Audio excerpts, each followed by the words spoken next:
La Citroën Palace 2026 est de retour. Et honnêtement, presque personne ne s'y attendait. Dès le premier regard, quelque chose frappe. Ce mélange étrange entre passé et futur, entre élégance classique et technologie moderne. On a l'impression que Citroën a ouvert un vieux coffre rempli de souvenirs, et qu'ils l'ont transformé en une voiture prête pour 2030. Restez bien jusqu'à la fin, parce que cette Palace cache beaucoup plus que ce que son design laisse imaginer. Avant d'entrer dans les détails, si vous aimez les voitures au style unique, les concepts réalistes et les retours inattendus de légendes automobiles, pensez à liker cette vidéo et à vous abonner à la chaîne Drive and Découvre.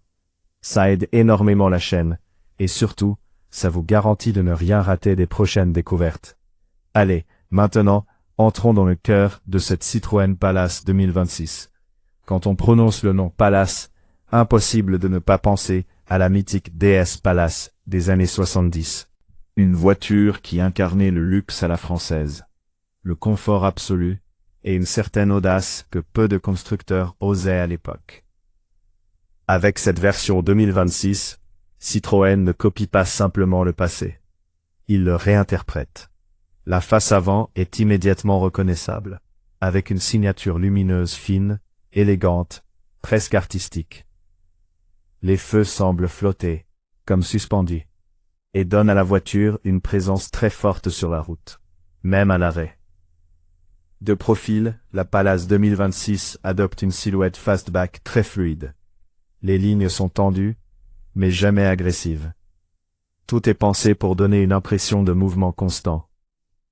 Les jantes au design travaillé, les poignées affleurantes et la ligne de toit plongeante renforcent ce côté haut de gamme, presque concept car, tout en restant crédible pour une production de série.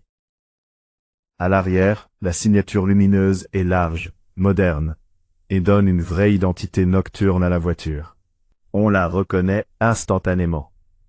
Mais là où la Citroën Palace a toujours fait la différence, c'est à l'intérieur. Et cette version 2026 ne déçoit pas. Dès qu'on entre à bord, on ressent une ambiance très différente de ce que proposent les berlines allemandes classiques. Ici, le luxe est plus doux, plus chaleureux. Les matériaux sont nobles, avec du cuir premium, des textures raffinées, et une attention particulière portée aux détails. Les sièges semblent presque invités à s'installer pour un long voyage, plutôt qu'une simple conduite quotidienne.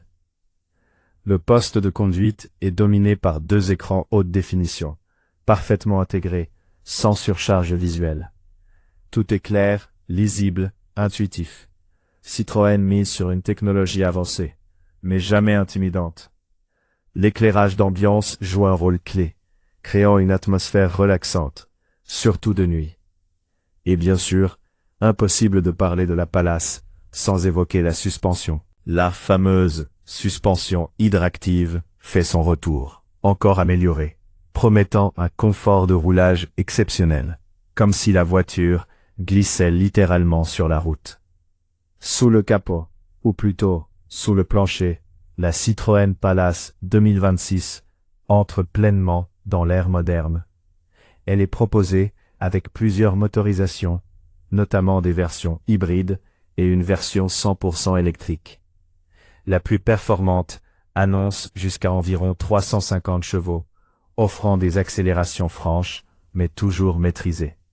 Ce n'est pas une voiture sportive au sens brut, mais une berline qui sait être rapide quand il le faut, tout en privilégiant le silence et la douceur.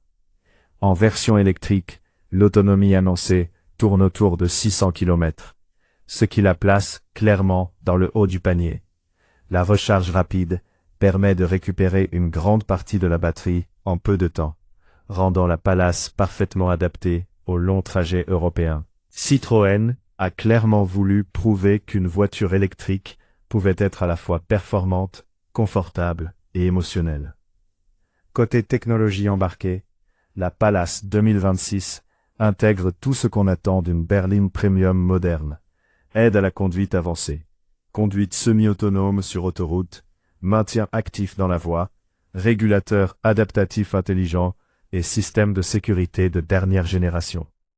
Tout est là, mais toujours avec cette philosophie Citroën. Assister le conducteur, sans jamais lui enlever le plaisir de conduire. La question que tout le monde se pose maintenant, c'est le prix. Et c'est là que Citroën pourrait créer la surprise. Selon les premières estimations, la Citroën Palace 2026 devrait se positionner légèrement en dessous de ses rivales directes, comme la BMW Série 5 ou la Mercedes Classe E, tout en offrant un niveau d'équipement très généreux de série. On parle d'un prix de départ qui pourrait tourner autour de 55 000 €, selon la motorisation, avec des versions haut de gamme plus proches des 70 000 €. Ce positionnement pourrait clairement séduire ceux qui veulent une berline de luxe différente, moins vue, avec une vraie identité. La Palace ne cherche pas à copier l'Allemagne, elle assume son style français, son confort unique, et sa vision du luxe, plus émotionnelle que purement technologique. Prévue pour un lancement en Europe à la mi-2026, la Citroën Palace arrive avec une mission claire.